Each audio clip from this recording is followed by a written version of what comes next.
It's on tape. Are we good? Yeah. Batman Boxing Talk. We man. back. Yep. We back to this. We gonna do this. This fuck man. You know. I'm upset. We gonna do this fucking show. Yeah. Post fight.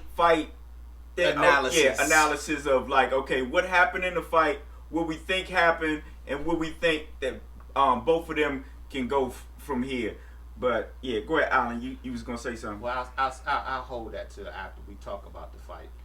I picked Tyson Fury to win the fight. I didn't think it was gonna go that way.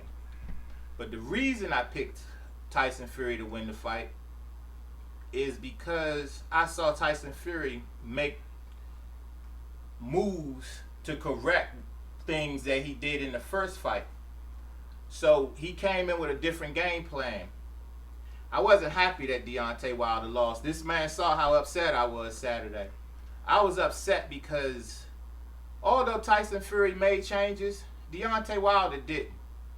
It brings me to something, and one thing that pissed me off so much, I get tired of hearing about Deontay Wilder not having the skills or the skill set to do things. He's been in the game long enough to correct things. And I mean, what really hurt was that he had no preparation for what Tyson Fury was doing. It was like a deer in headlights. One thing my mother has always said to me as a black man, she was saying this to me when I was little.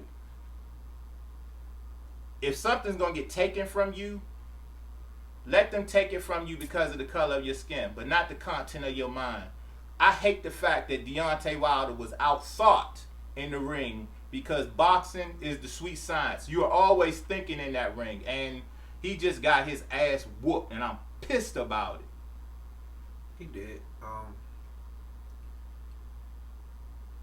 I'm not gonna say Wilder didn't do anything different because I did see him trying to establish throwing a jab to the body in the first couple of rounds. So he did change something, and he did try to come with a different game plan. He just didn't get a chance to. Mm-hmm. So I'm not gonna say he didn't try to do anything different. What he was doing differently didn't get a chance to play out. Yeah. But Tyson Fury used all 271 pounds. 73. Three. Yeah, which probably was 280, 290 what he was the night of of the fight. Right. But he used every bit of the weight to not only apply mental pressure to Wilder, he also applied physical pressure. And just the presence of that big body there forced Wilder to move backward. Even when Fury wasn't doing nothing. Fury would just be fainting forward, and Wilder would automatically take a step back. And I know for a fact that was just based off the presence of that big body being there. Whereas, had he stood his ground and not moved back, he probably would have had a better chance. Absolutely. But like I said, Tyson Fury, credit to Tyson Fury, man. He went in there, he bullied a smaller guy, like he was supposed to. Mm-hmm. And what I tell you all the time, I'm not gonna do all that with you. Mm-hmm. I'm gonna trap your little ass in a corner, mm-hmm. and then this gonna be a wrap. Right. And that's what he did. And he nullified Wilder's right hand by using his arms. Yeah, you know what I'm saying? Every time Wilder looked like he was about to throw, and Wilder's issue is he always got to load up first. He always loading up before he throw the right. And every time Tyson Fury saw that, he took a half a step back and just put his arms out. And that nullified the right hand. Sure did. I mean, it was it was sweet science being performed. It was, as I was saying to Tony earlier. That was something that I noticed the second time I watched the fight. Every time Wilder looked like you said, like he was gonna wound up, mm-hmm. he would raise, like you said, put his arm up and neutralize the right hand. But see, that's why instead of trying to throw it over top, if he was throwing it, like I said, because at this point you're no longer the bigger guy, you're the smaller guy. So instead of trying to throw the right hand up, throw the motherfucker straight. So regardless if he got his hands out, he giving you this. You see what I'm saying? Yeah. So I don't know if they didn't work on it, or I don't know if Wilder just didn't get a chance to try it because of how fast all of this shit happened. But shit, great fight, man. Great fight. The reason I say that I don't think they worked on it, and that. Wait a minute. Let me step off for a second. Something Andre Ward said. I wrote it down so I could put it out. So I could. Hold up. Go ahead, Tony. What you got? Go ahead, Tommy. Okay. I'm gonna be the ignorant ass on this show. I was pissed about it. First of all, I'm gonna say I picked Wilder to win. I was wrong. Tyson Fury won, and all credit to Tyson Fury. I do think Wilder tried some of the stuff, but like you said, Wilder's problem is not necessarily cocking that right hand. It's throwing that little jab before he throw it. He never lead with the right hand to surprise no damn body. You throw the jab and you know the right hand's coming. And he take a gallop. Yeah, he take a gallop before he does it. So Tyson Fury, in turn, will back away with his arms up. So if you did catch him like you did a couple of times, he's moving away from the shot. Man. Oh my God.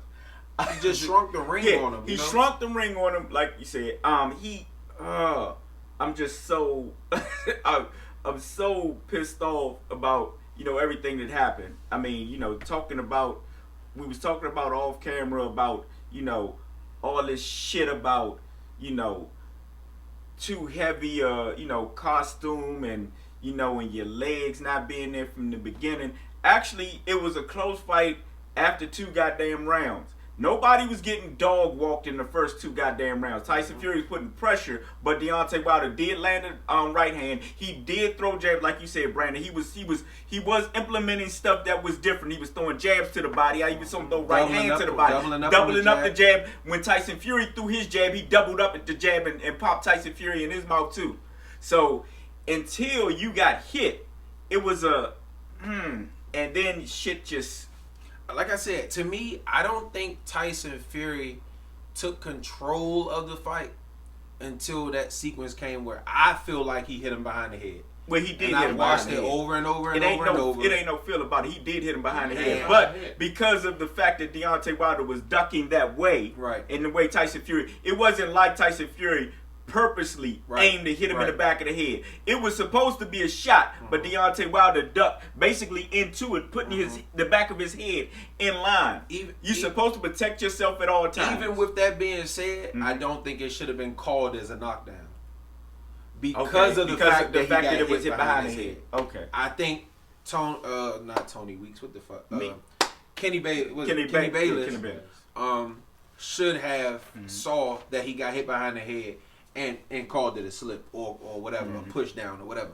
But after that moment, Wilder had no legs the remainder of the fight. And I agree. And something that I was telling Alan too, that as much as people say, and I mean he did, after that point it was all Tyson Fury.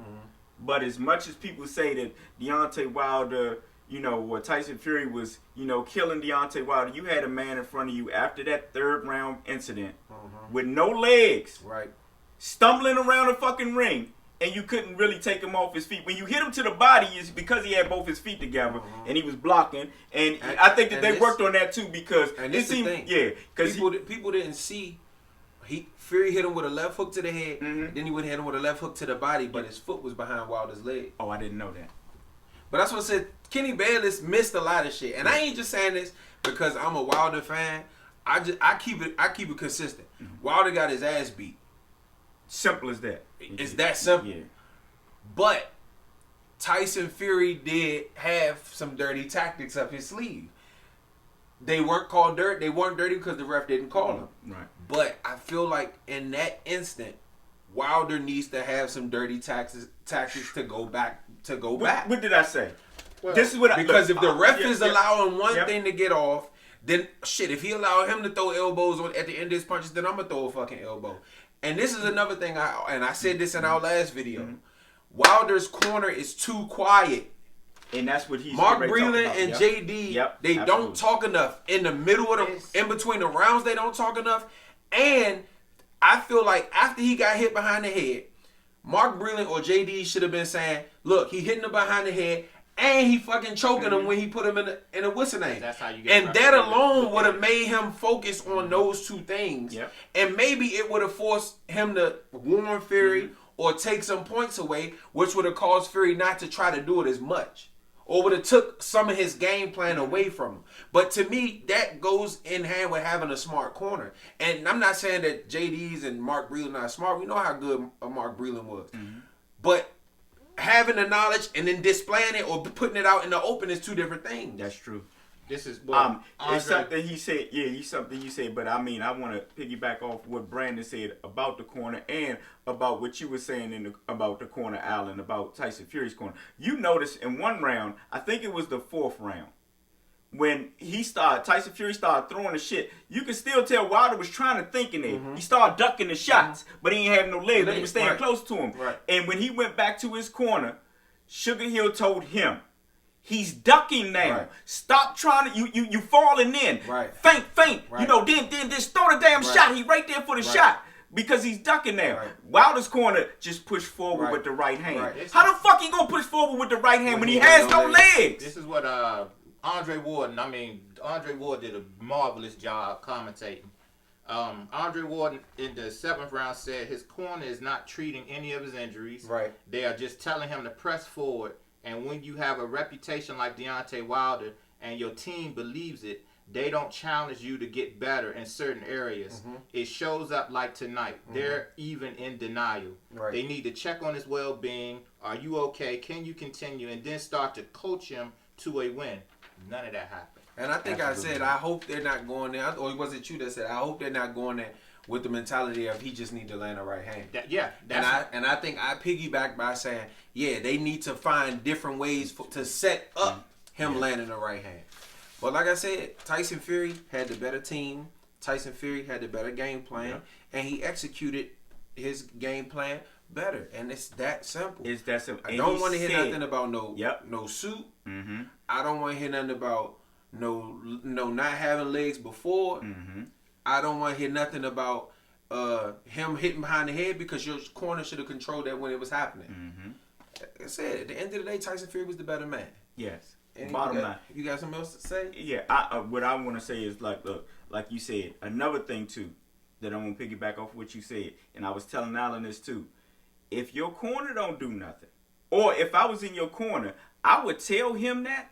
But I would lean into you. I said, if he lean on you one more time and choke you, I said, elbow him or hit him in his nuts. I did not say that. I say hit him in his nuts so motherfucking hard, you try to push him into his stomach. I said, I guarantee you, the next time y'all go into a clinch, he would not lean on you like that. And that's why people were saying, well, Earl Spence being dirty. No, he out dirtying the dirty fighters. Exactly. He hitting Sean low. I'm gonna let you know this tonight. Yep. Try this shit tonight if you want to. Yep. And I'm gonna hit your ass, and I'm gonna beat your fucking ass. I'm gonna beat you. Look, motherfucker, you will not have sex ever again. You try to shit. Wow, this issue is he really only has 3 punches: a jab, a left hook, and a right. And outside of those, he's not well polished. And see, to me, skills and IQ is 2 different things. I agree with Wilder has a good IQ for boxing. His skill level is not there. And you know what? I mean to cut you. I think it was Tim Bradley. I believe it was Tim Bradley who said that exact fucking thing. It's just like a coach. He said, people say. He said, look, Wilder is. He said he thinks in there. He said he has the IQ. He's thinking in there. He said, now his skills are shit. He said, but he's thinking in there. His, basically he said his technique is shit. But he said, but he's thinking in there. And that's part of, boxing. He has a good IQ for the game, but like you said, his technique and his shit is, and I never thought about, like you said, man, it's just like a goddamn street fight. You got somebody that fucking big, that much bigger than you, stepping to you. Right. Your first inclination is to step, just to give ground. Watch this. When Floyd Mayweather fought Canelo Alvarez, you know what the first thing he did was? Step to him. Went to the center of the fucking ring. I ain't going nowhere tonight. Your big ass gonna have to come in here and wreck me in here. You're not pushing me in no fucking corner where I can't get where I need to get to. that's the mentality that Wilder has to have. And if you're going back, man, circle right back straight up. You and Wilder, he got an issue of sticking his chin up and taking big steps straight back. But understand this. Think about this. He's never. Tyson Fury is the only person that he's looking up to. Can I ask you a question? Go ahead. Is this his first time fighting Tyson Fury? Hey, I agree totally. Is this his first time fighting? No, it's not. Which means you knew that in the first fight, right? And adjustments weren't made. Which means, and Dominic Breazeale was taller than him. Which means you should have known that. You know what Tyson Fury did? He took that first fight. He took knowledge from that first fight and implemented it in the second fight. That's why I said that, and that's what I said when he got up from the knockdown in the 12th round. He said he took it from there. That's where he said, "This is what I'm focusing on for the next fight." Yeah, he said he realized it. Yeah, I mean, I ain't gonna cut you off, but that's exactly what he said. He said, "I realized then that I got to put the pressure to him, because when I put the pressure to him, I actually hurt him after I got knocked down, and he didn't really have an answer for that. So it was this time, and I think that they really didn't believe that he was going to come to the center of the ring and put that motherfucking big body right in front of you. Because there was no answer for it. How the fuck could you not prepare for that? I was like throwing that thing. They did prepare for it. They just didn't. Maybe they didn't prepare. I think they prepared for it. I just don't think they prepared for how he did it. It's easy to say, oh, prepare for him coming forward. He didn't come forward like Tyson. No, you know what I'm saying? He came forward a specific way. Like I said, he used his arms as defense. Maybe they didn't prepare for that. He used his height. He used his weight better than he did the first time. They didn't know he was coming in 273 until a couple days before the weigh-in, right? So you're not preparing. Oh shit. Well, what if he come in 273? Let's prepare for him to lean. No, you don't prepare for that because you don't know that that's what they're doing. Well, like I always tell you, everything is 20/20 in hindsight. Yep. We can always see some shit and then go back and say, well, he should. Okay, let me ask you this: they fought a total of 19 rounds now. Is that right? I'm assuming 7 in the last fight and the full 12. Yeah, okay. Yeah, so 19 rounds. Yeah, 19 rounds. Out of those 19 rounds, how many rounds can y'all honestly say Deontay Wilder has won? Because I count 5. I mean, it depends on how many of the first rounds you give him in the first fight. But I gave him both fights combined. I gave him 5 of those rounds. I gave him at least 3 of the first rounds in the first fight, plus the 2 knockdowns. That's 5. I gave him maybe the first round, maybe the second round in this fight. But both of those rounds was close. Between 5 and 6 rounds out of 19. So that says to me, you gotta improve. You gotta figure something out because this man has the ability to beat you. So you gotta go in with something different. But the thing is, Alan, he doesn't outbox anybody. That's the part you're missing. He doesn't outbox anybody. He was losing to Gerald Washington. He was losing to Luis Ortiz both times. He doesn't outbox anybody. Shit, Spilka was giving him problems. I think Spilka might have been winning. Yeah, but until he got knocked within an inch of his death. The only person that I can say he completely outboxed was Stavern the first time. He did. He won. But he was also the bigger guy. Yes. The longer reach. So I don't think Wilder and them came in the fight with the idea of we're going to outbox him for 12 rounds. I think their game plan was we're going to hit him to the body, tire him down, and then we'll get him in the middle to late rounds. I don't think they planned on going the distance. Yeah, I think that they look at Wilder concedes that he will probably. I mean, you could tell by his demeanor. He concedes that he will probably lose rounds, man, and that he'll be losing the fight because he always say you got to be perfect for 12 rounds. Only got to be perfect for 2 seconds, and that's the mentality. But when you have somebody like you said that. It works when, even though it's a bad habit, regardless of whether they're shorter than you or taller than you, to back up and put your chin in the air. But you get away with that shit when you got shorter. People, like Tyson Fury, he gets away with it because he's taller than Wilder. But if he was to fight a 7-footer, he wouldn't be able to get away with it. So, but my thing is, even with Wilder being hurt, I still saw fight in him. I did too. And my thing is, a lot of people say, "Oh, he looked like he wanted to quit." I didn't see that. I saw somebody who looked overwhelmed at what was going on and was dealing with probably equilibrium problems, as well as a big motherfucker who can fight that was leaning on you and hitting you behind the fucking head. Yep. And I felt like he knew what was going on. And yeah, he was getting his ass beat. I'm not denying that. He knew what was going on.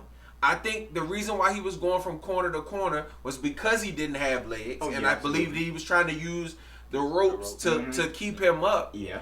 But in his mind, I believe that he felt like, okay, cool, I'm gonna get over this. And once I get over this, I'll regain some confidence or some equilibrium or some balance. And then maybe maybe I can play possum for a little bit after I gain my consciousness to make him believe that I'm still hurt and I can catch him with something. I never seen a defeated. I didn't see a defeated fighter in that fight, even though he was getting his ass beat. I agree 100%. Kell Brook against Earl Spence, I saw a defeated fighter. I saw somebody who was like, okay, cool, save me. Okay, you threw it. All right, fuck it, you threw the towel in. Yeah. Amir Khan, I saw somebody who wanted out of that fight against Terrence Crawford. Yep. Tony Harrison against Charlo, yeah, he got knocked down, but I didn't see a quitter. No. You know what I'm saying? I didn't see a quitter. Anthony Joshua against Andy Ruiz, I didn't see a quitter. I just saw somebody who was trying to buy a little more time so that he can get his shit together so that he can perform.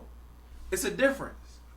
It's definitely a difference. And the fact that, you had somebody, even though, like I said, we did see that the towel was already thrown when Wilder threw that left hook. But in Wilder's mind, the fight is stopped on me landing a punch? What the fuck is going on? Yeah, but the thing is, Mark Breland threw that towel before he landed. I know, that's what I said. That's what I said. We saw that the towel was already in there before he threw the punch. And we're going to hold that. Batman Boxing Talk. Tune into the next episode to hear about the Mark Breland situation. All right, cool. All right.